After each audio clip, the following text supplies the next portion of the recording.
So good evening friends. So వాటి వీడియోలో ఇడా షేర్ గురించి అయితే డిస్కస్ చేయబోతున్నాం. సో ప్రీవియస్గా మనం ఈ స్టాక్ గురించి అనలైజ్ చేసినప్పుడు కంప్లీట్గా సపోర్ట్స్ అండ్ రెసిస్టెన్సెస్ గురించి అయితే అనలైజ్ చేసాం. సో ప్రీవియస్గా చూసుకుంటే స్టాక్ ఒక మంచి టార్గెట్ హిట్ చేసి ₹300 లెవెల్, మళ్ళీ మనం అనుకున్న సపోర్ట్ ఏదైతే ఉందో 250 దగ్గర ఒక మంచి బయింగ్ యాక్టివిటీ అయితే కనిపించింది. ఇప్పుడు ఉన్న సిచ్యువేషన్లో మనం ఈ స్టాక్ని కొనొచ్చా, అండ్ కొంటే ఒకవేళ సపోర్ట్స్ ఏంటి, స్టాప్ లాస్ ఏంటి, అండ్ వచ్చే రోజుల్లో టార్గెట్స్ ఏం అవబోతున్నాయి, ఎన్ని క్లియర్గా అయితే డిస్కస్ చేసుకోబోతున్నాం. సో ముందుగా ఎవరైనా ఛానల్కి కొత్తగా వస్తే తప్పకుండా ఛానల్ని సబ్స్క్రైబ్ చేసి పక్కనే ఉన్న బెల్ ఐకాన్ని క్లిక్ చేయండి. సో దట్ ముందుగా వచ్చే కొత్త వీడియోస్ అన్ని మీకు టైంకి అందుతూ ఉంటాయి. సో ఫస్ట్ ఏంటంటే మన ఇరిడా షేర్ మల్టిపుల్ టైం ఫ్రేమ్లో అయితే అనలైజ్ చేద్దాం. సో నేను ఎన్ని ఎరేజ్ చేసేయడానికి ట్రై చేస్తాను. ఓకే, సో ఎరేజ్ అంటే ఎన్ని లెవెల్స్ పోవచ్చు. సో మెయిన్ లెవెల్స్ అయితే యాజ్ ఇట్ ఈస్ అలాగే ఉంచుతాను. 1 second.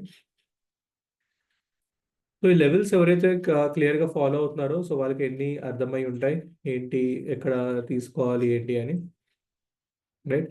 So first and foremost ఏంటంటే మనం అనుకున్న 250 లెవెల్ ఇది ఒకనమాట.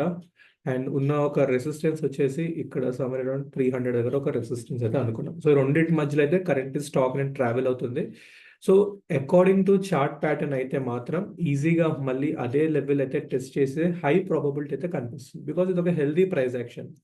సో వన్స్ ఒక రెసిస్టెన్స్ బ్రేక్ అయ్యి మళ్ళీ ఒక న్యూ రెసిస్టెన్స్ క్రియేట్ చేసి మళ్ళీ ఆ ప్రీవియస్ రెసిస్టెన్స్ని ఒక సపోర్ట్ లాగా క్రియేట్ చేసుకుని మళ్ళీ అదే డైరెక్షన్లో మూవ్ అవుతున్నప్పుడు మనకు ఒక మంచి ఆపర్చునిటీ అనమాట. కింద 250 బిలో ఒక ఎస్ఎల్ పెట్టుకొని సేమ్ మళ్ళీ 301 దగ్గర ఒక టార్గెట్ అనేది అయితే మనం పెట్టుకోవచ్చు. Okay, so positional point of వ్యూలో మాట్లాడుతున్నా. సో పొజిషనల్ పాయింట్ ఆఫ్ వ్యూలో ఇక్కడికి వచ్చి సపోర్ట్, ఇక్కడ బయింగ్ యాక్టివిటీ కనిపించింది కాబట్టి రేపు కూడా కొనుక్కోవచ్చు, లేకపోతే ఒక మంచి క్యాండిల్లో వచ్చి జనరేట్ అయిన తర్వాత కూడా కొనుక్కోవచ్చు. అండ్ ఇమీడియట్గా 300 దగ్గర ఒక మంచి టార్గెట్ అనేది ప్లేస్ చేసుకోవచ్చు. సో అక్కడ ఒకవేళ 300 కూడా బ్రేక్ అయితే మనకి ఈజీగా ఒక new levels or new highs అయితే స్టాక్ జనరేట్ చేయడం అయితే కనిపిస్తుంది, right. And one more thing, ఈ ప్యాటర్న్ ఏమంటారంటే it is known as engulfing pattern అనమాట. బుల్లిష్ ఎన్గల్ఫింగ్, ఒక కంప్లీట్ ఒక చిన్న రెడ్ క్యాండిల్ని రైట్ ఒక గ్రీన్ క్యాండిల్ ఎన్గల్ఫ్ చేస్తుంది అంటే that is known as bullish engulfing pattern, right. So దీన్ని కూడా లో స్టాప్ లాస్ పెట్టుకొని అండ్ వి కీప్ ట్రైలింగ్, అంటే ట్రైల్ చేసుకుంటూ వెళ్తాం అనమాట. సో యాజ్ ద స్టాక్ ముందుకు వెళ్ళే కొద్దీ మనకి ప్రాఫిట్స్ అనేవి జనరేట్ అవుతూ ఉంటాయి.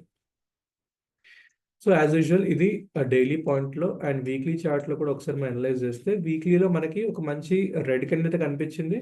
బట్ కింద చూసుకుంటే ఇక్కడ నుంచి మనకు ఒక బయింగ్ యాక్టివిటీ అయితే కనిపించింది. 250 దగ్గర నుంచి ఒక బయింగ్ యాక్టివిటీ కనిపించింది అండ్ 300 దగ్గర ఒక రెసిస్టెన్స్ కనిపించింది, దట్ ఈస్ సెల్లింగ్ లెవెల్ అనమాట, రైట్. సో ఇంకా 300 దాటేసి వెళ్ళే స్కోప్ అని ఆల్రెడీ చెప్పాను కాబట్టి ఈ వారం ఏమవుతుందో అనేది మనం క్లియర్గా అబ్జర్వ్ చేయాలి.